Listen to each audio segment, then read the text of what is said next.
I want to report that as per yesterday, we reported a case of yellow fever in Bauchi State.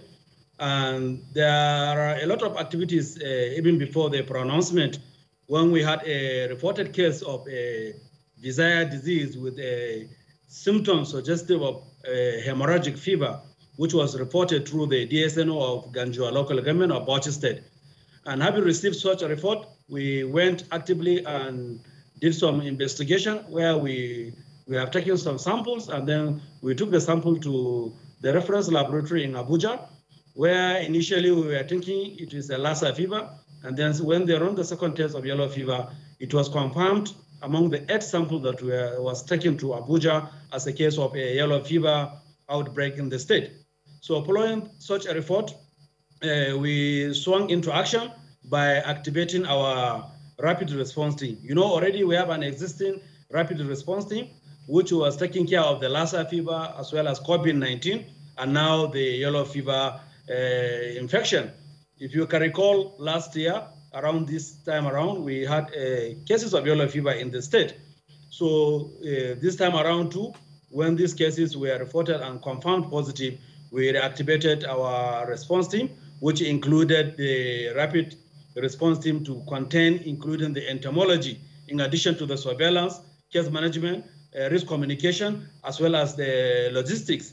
So this community is in Ganjua local government area. Specifically, the community is nomadic, which they travel from one place to another for farming activities around Kumime Ongua of Takshina of Mia local government area of Ganjua.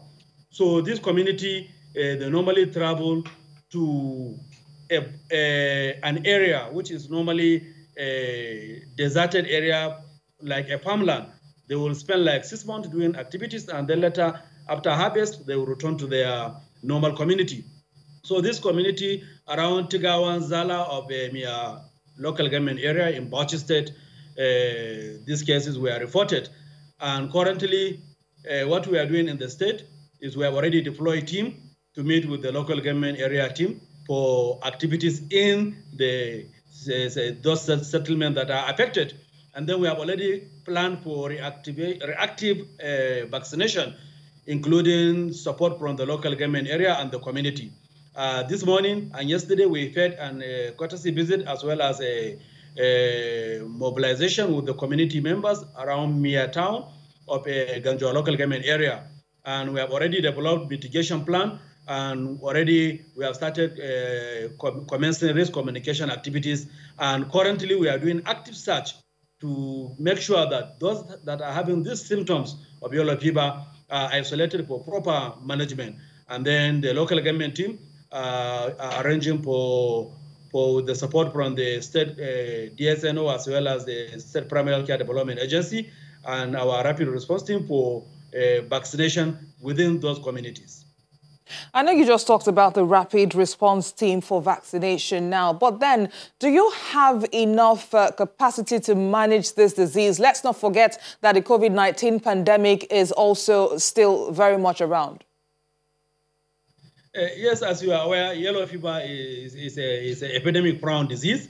Currently, at state level, we have the active rapid response team that we have been fighting COVID-19. So most of the pillars, as I stated earlier, they are within the pillars of the yellow fever. So currently we have staffs within the state, but like I said, most of this outbreak we need to report to the federal government, which we have done appropriately to the NCDC, and we are expecting support from the federal government regarding activities, because what we are planning now is we are going to do massive yellow fever vaccination. And as you are aware, last year, we had only in 1 or 3 local government with Alkaleri with the highest number, and we have vaccinated the whole of Alkaleri, majority of the towns that are affected. So now we have to go to Ganjua, and there is already an existing plan in December or February to do a massive yellow fever vaccination in all the 20 local government areas, or the 19, excluding Alkaleri or Bauchi State. So with this outbreak, we have to draw back our plan to do it early in December. So in this regard, we are expecting support from the NCDC, and we are communicating with them appropriately regarding this activity. But for the fillers, they are already active. As I'm talking to you, I just returned from Ganjua local government, the settlement that are affected, and the communities, they are very supportive. The local government, they are very supportive, and His Excellency Senator Bala Abdel Kader Mohammed is aware of this, and he is giving all the support in order to tackle this epidemic. Now we are battling with 3 epidemics in the state. You know, we are already having some few 1 or 2 cases of Lassa fever. They will come and then we will handle it. For some few months, we don't have cases right now, and we are battling with COVID-19 to some minimal level now, about 7 to 15 cases on ground. And then we are now having yellow fever. So, you know, this so much burden to the state.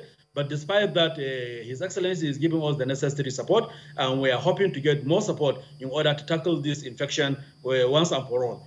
From the state level, we are very active, and we have all the support from the partners, World Health Organization, UNICEF, WHO, and our partners in the basket funds. They are supporting us to make sure that we curtail this disease. All right, Dr. Aliyu Megoro. Thank you. Yes. We don't have so much time, so we need to wrap up this conversation right away. But would like to appreciate you, Commissioner for Health in Bauchi State, Dr. Aliyu Megoro. Thank you for speaking with us on the program.